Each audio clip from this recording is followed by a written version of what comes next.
உலகமெங்கும் வாழும் தமிழ் மக்கள் அனைவருக்குமே கோடான கோடி நமஸ்காரங்களை பிரம்மசக்தி சித்தர் வாக்கு ஜோதிடர் தெரிவித்துக் கொள்கிறேன். வாழ்க வளமுடன், வாழ்க வளமுடன், வாழ்க வளமுடன். இந்த நிகழ்ச்சி மூலம் சீரும் சிறப்புமாக சகல யோகங்களும், சகல செல்வங்களும், சகல சௌபாக்கியங்களும், சகல ஐஸ்வர்யங்களும் பெற்று சிறந்த வாழ்க்கை வாழ வேண்டும். உங்களுடைய சந்தேகங்கள் எதுவாக இருந்தாலும் கமெண்ட்ல தெளிவாக சொல்லுங்க. உங்களுடைய கேள்விகளை கமெண்ட்ல சொல்லுங்க. இந்த நிகழ்ச்சி எப்படி இருக்குன்னு ஒரு விளக்கத்தை கொடுங்க கமெண்ட்ல, சரிங்களா? ஆக உங்கள் ஆதரவுக்கு மிக கோடான கோடி நன்றிகளை தெரிவித்துக் கொள்கிறேன். ஆகஸ்ட் மாத பலன்கள் பார்ப்பதற்கு முன்னால், சித்தர்கள் இறைவனுக்கு ஒப்பானவர்கள், இறைவனுக்கு நிகராக அஷ்டமா சித்துக்களை உலகிற்கு வழங்கியவர்கள், அந்த ஆற்றல் படைத்தவர்கள், அனைத்து சக்திகளும் இறைவனுடைய அனைத்து சக்திகளும் பெற்றவர்கள், இறைவனுக்கு ஒப்பானவர்கள்.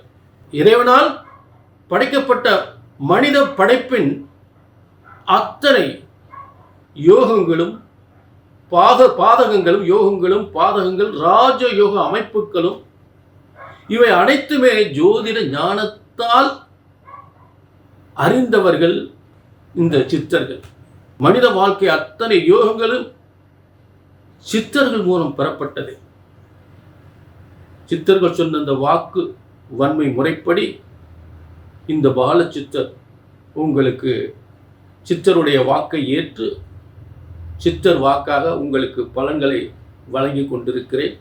இந்த நிகழ்ச்சியிலும் தொடர்ந்து அந்த பலன்களுக்கான விளக்கங்களை பார்ப்போம், சரிங்களா?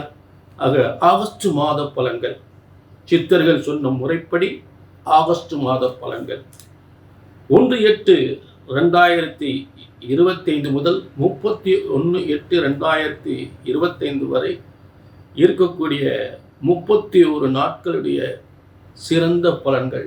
மேஷம் முதல் மீனம் வரை தெளிவாக பார்க்கலாம். அதே நேரம் இது பொது பலன். இது அத்தனை பேருக்கும் சொல்லப்படுகின்ற பொது பலன். உங்களுடைய தனிப்பட்ட ஜாதகத்தை பார்க்கணும்னா கீழே நம்பருக்கு நோட் பண்ணிக்கிங்க. நிச்சயமாக சித்தர்கள் வாக்கு பொய்ப்பதை, சித்தர்கள் வாக்கு பொய்ப்பதில்லை. ஜோதிடம் ஒருபோதும் தப்புவதில்லை, தவறுவதில்லை. இறைவனால் படைக்கப்பட்ட ஜோதிடம் ஒருபோதும் தப்புவதில்லை, தவறுவதில்லை. ஆக அதை கணித்து சொல்லக்கூடிய முறையில்தான் தவறு ஏற்படுகின்றது. ஆக நிச்சயமாக உங்கள் வாழ்க்கை எதிர்கால பலன்கள் தெளிவாக சித்தர்கள் சொன்ன முறைப்படி வழங்கப்படும், சரிங்களா? இப்போ மேஷம் முதல் மீனம் வரை தெளிவாக ஆகஸ்ட் மாத பலன்களை நாம் பார்க்கலாம். ஆகஸ்ட் மாத பலன்கள். துலா ராசி நேர்களே, துன்பங்கள் நீங்கி, துயரங்கள் நீங்கி, பெருமை தரும் வாழ்க்கையை, நல்ல உன்னதமான வாழ்க்கை, உயர்ந்த வாழ்க்கை பெறக்கூடிய உண்மை உழைப்பு, நீதி நேர்மை, கடின உழைப்பு, மக்களுக்கு அனைத்தும் தேவைப்படுகின்ற அனைத்து பொருள், ஒரு குண்டூசி முதல் மிகப்பெரிய கட்டிட தொழில் வரை, ரோடு கான்ட்ராக்ட், உணவுப் பொருள் சம்பந்தப்பட்டது, டிபார்ட்மெண்டல் ஸ்டோர், ஆடை ஆபரணங்கள், பெரிய பெரிய ஹோட்டல் நிறுவனங்கள், சினிமா துறைகள், கலைத்துறை, அனைத்து துறை, நீதித்துறை, நீதிபதி துறைகள் என்று பல துறைகளிலும் சாதிக்கக்கூடியவர், ஒரு திறமை வாய்ந்த மக்களுக்கு பணியாற்றக்கூடிய ஒரு துளாராசினியர்கள். நீங்கள் முன்னேறக்கூடிய ஒரு சிறந்த காலம், திடீர் அதிர்ஷ்டத்தை ஏற்படுத்தக்கூடிய காலம். துளாராசிக்கு பாக்கியஸ்தானத்தில் உயர்ந்த பதவிகள், சிறந்த முன்னேற்றங்கள், இழந்தவையெல்லாம் மீண்டும் மீட்டக்கூடிய ஒரு யோகத்தில், துளாராசிக்கு 9ஆம் இடம் என்று சொல்லக்கூடிய ஒரு உன்னதமான இடத்தில் குரு, புதன், சுக்கிரன், இந்த 3 கிரகங்கள் ஆகஸ்ட் மாதம் ஆரம்பத்திலே அதிர்ஷ்ட யோகத்தை ஏற்படுத்தக்கூடிய ஒரு சிறந்த அமைப்பில், அதிர்ஷ்ட யோகத்தை ஏற்படுத்தக்கூடிய ஒரு சிறந்த அமைப்பில் 3 கிரகங்கள் இருக்கிறது. ஆக குரு தனகாரகன், வியாபாரத்துக்குரிய புதன், சகல சுகபோக திருமண வாழ்க்கையும், சுகபோகமும், சொத்துக்களும், வீடு வாசலும், சகல சுகங்களும் தரக்கூடிய சுக்கிரன், இந்த 3ம் இருப்பது இத்தனை யோகத்தையும் நிச்சயமாக செய்யும். தனம் பெருகும், வியாபாரம் பெருகும், பதவி முன்னேற்றங்கள், நல்ல சுகபோக வாழ்க்கைகள் அனைத்தும் கிடைக்கக்கூடிய உயர் பதவிகள், நல்ல திருமண யோகங்கள். சில பேருக்கு 2ஆம் திருமணம் இருக்கக்கூடிய வாய்ப்பு ஏற்படும். 2ஆம் திருமணம் அதற்கெல்லாம் நல்ல யோகத்தை ஏற்படுத்தும். 2ஆம் திருமணத்திற்கான பாக்கியம் துலா ராசிக்கு கண்டிப்பாக உண்டு. முதல் திருமணம் பாதிக்கப்பட்டிருந்தால் 2ஆம் திருமணம் நிச்சயமாக நடக்கக்கூடிய யோகங்கள் ஏற்படும். அடுத்தாக இந்த ஆரம்ப கிரக நிலைகளிலிருந்து புதனாகப்பட்டவன் பாக்கியஸ்தானத்திலிருந்து எங்க வராரு? 10ஆம் இடத்துக்கு வந்துடுறார். தர்ம கர்மாதிபதி யோகம். ஆக 10ஆம் இடத்துல ஏற்கனவே சூரியன் இருக்கார்.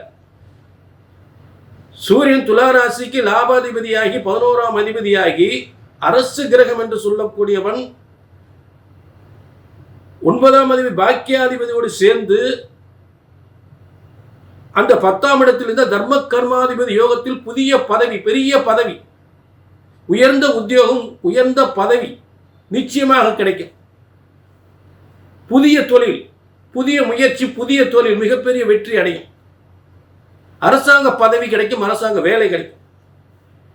இதை உறுதிப்படுத்தக்கூடிய அளவில் அடுத்து யார் வர்றா? அத்தனை சுகங்களையும், அதாவது ஒரு குவார்டர்ஸ், அரசு குவார்டர்ஸ், அரசு பதவி, அரசு குவார்டர்ஸ், சொகுசு வாகனங்கள், இது பயணிக்கக்கூடிய இந்த யோகத்தை தரக்கூடிய சுக்கிரன், சுகபோக வாழ்வை தரக்கூடிய சுக்கிரன் அந்த சூரியனோடும் புதனோடும் சேர்ந்து 3ஆவதாக சுக்கிரன் சேருகிறார்.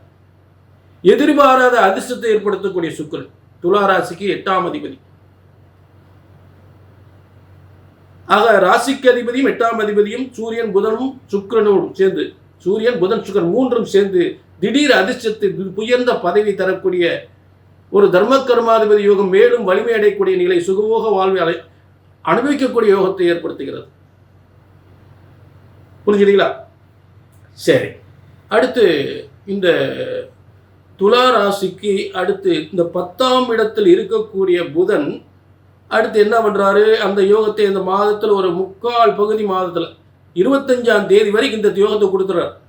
அப்ப 25/8/2025 இந்த புதனாகப்பட்டவன் தர்ம கர்மாதிபதி யோகத்தில் இருந்து அதிலிருந்து முன்னேறக்கூடிய 11ஆம் இடத்துக்கு போயிடுறார். அதுவும் கெட்டு போல. 10ஆம் இடம் தர்ம கர்மாதிபதி யோகம், அதிலிருந்து அடுத்த அதன் மூலம் லாபத்தை பெறுகின்ற, அந்த பதவியின் மூலம் லாபத்தை பெறுகின்ற ஒரு 11ஆம் இடத்துக்கு போறார். அப்ப அந்த 16ஆம் இடத்துல ஏற்க 11ஆம் இடத்துல கேது இருக்கார். கேது துலா ராசிக்கு எந்தவித பாதிப்பும் ஏற்படுத்த போவது என்ன? 11ஆம் இடம் முன்னோர்கள் ஆதரவு, தெய்வ வலிமை, முன்னோர் ஆதரவு என 5ஆம் இடத்துல சனி ராகு தெய்வஸ்தானம். அந்த இடத்துல துலா ராசிக்கு 5ஆம் இடத்துல சனி ராகு இருப்பது பூர்வ புண்ணியத்தால், சொத்துக்களால், சுய முயற்சிகளால், சுய முதலீடுகளால் எந்தவித பாதிப்பும் ஏற்படுத்தாத கிரக அமைப்புகள். என்ன கொஞ்ச காலம் கடந்த மாதம் செவ்வாய் சனி ராகு சந்திப்பு இருந்தது. அப்ப இந்த பொருளாதாரத்தில் சில பிரச்சனைகளை கடந்த மாதங்கள் இருந்திருக்கும். ஒரு நண்பர்கள் மூலமோ, கூட்டு தொழில்களோ, இல்லை பூமி சம்பந்தப்பட்டதோ, இல்லை சகோதர சம்பந்தப்பட்ட பிரச்சனைகளோ, இதெல்லாம் கொஞ்சம் கடுமையான முறையில் இருந்தாலும் அதெல்லாம் இப்போ மாறிக்கிட்டு இருக்கு. அந்த நிலைகள்லாம் மாறுது. செவ்வாய் அந்த உக்கிரகமான அதை கேதுவோட சேர்ந்து சனி ராகு பார்வையில் கேதுவோட சேர்ந்து செவ்வாய் இருந்து அது மாறி இப்போ கன்னிக்கு போயிட்டார். அப்போ கன்னிக்கு போகும்போது 12ஆம் இடத்துல இந்த 2/7 12ஆம் இடத்துல வந்தால் என்ன, சிலருக்கு வருமானம் பெறக்கூடிய நிலையில் கொஞ்சம் பயணங்கள் ஏற்படும். அதே காசு வாங்கிட்டு வெளியூரில் போய் உட்காந்துக்குவான், ஐயா என்னால் வர முடியல வாங்கிக்கேன்பா. காசு வாங்க தான் போவீங்க பயணத்தின் மூலம். ஐயா நல்ல நேரத்தில் உதவி செஞ்சீங்க, ஆனால் என்னால் பணத்தை அந்த இடத்துல கொடுக்க முடியல, நீங்கள் வாங்கிக்கிங்கம்மா. அந்த மாதிரி யோகத்தில் தான் அந்த 12ல் போய் செவ்வாய் உட்காந்துருக்கு. 2/7 புரியல. அடுத்து பூமி சம்பந்தப்பட்டதில் ஒரு சொத்தை வாங்கி போடலாம். அதாவது ஒரு முதலீடு, எங்கேயாவது ஒரு இடத்துல பூமியை கிடக்கணும், சொத்து, அது ஒரு சொத்து பின்னாடி ஒரு முதலீடு, அந்த மாதிரியும் பண்ணலாம். அப்படிப்பட்ட யோகத்திலும் 12ஆம் இடத்துல செவ்வாய் இருக்கு. ஜனாதிபதி 7ஆம் இடத்துல இருக்கும்போது ஒரு ஒப்பந்தம், ஒரு பத்திர ஒப்பந்தம் போட்டு ஒரு சொத்தை பின்னாடி எதிர்காலத்துக்கு வச்சுக்கிற மாதிரி ஒரு யோகம், அந்த யோகமும் இருக்கு. புரிஞ்சுட்டீங்களா? ஆக பொதுவாக இந்த துலா ராசிக்கு பாக்கியஸ்தானத்தில் இந்த ஆகஸ்ட் மாத ஆரம்பத்திலே சிறந்த யோகத்தை தரக்கூடிய வலிமையான கிரகங்கள். அடுத்து தர்ம கர்மாதிபதி யோகம் என்று சொல்லக்கூடியது. அடுத்து லாபஸ்தானத்தை தெய்வ வலிமையோடு புதனும் கேது சேர்ந்திருப்பது. பல யோகங்கள் வாழ்க்கையில் ஒரு முக்கியமான ஒரு சிறந்த நல்ல யோகம் ஏற்படுத்தக்கூடிய ஒரு சிறந்த மாதமாக ஆகஸ்ட் மாதம் இந்த ஆணைமுகன் அருளாலும் இந்த ஆறுமுக பெருமான் அருளாலும் இந்த ஆகஸ்ட் மாதம் துலா ராசிக்கு மிக அற்புதமான யோகம். கண்டிப்பாக எந்தவித பாதிப்பும் இல்லாத யோகம். பிரச்சனைகள் கடந்த காலம் ஏற்பட்ட பிரச்சனைகளும் தீரக்கூடிய காலமாக அமைந்திருக்கிறது தவிர ஒரு முன்னேற்றம் பெறக்கூடிய சிறந்த யோகமாக அமைந்திருக்கிறது. இதில் ஏதாவது உங்கள் தனிப்பட்ட ஜாதகத்தை பார்க்கணும்னா கீழே நம்பருக்கு நோட் பண்ணிக்க, ஒரு அப்பாயின்மெண்ட்டை வாங்கிக்கலாம். வாழ்க வளமுடன், வாழ்க வளமுடன், வாழ்க வளமுடன். நன்றி, வணக்கம்.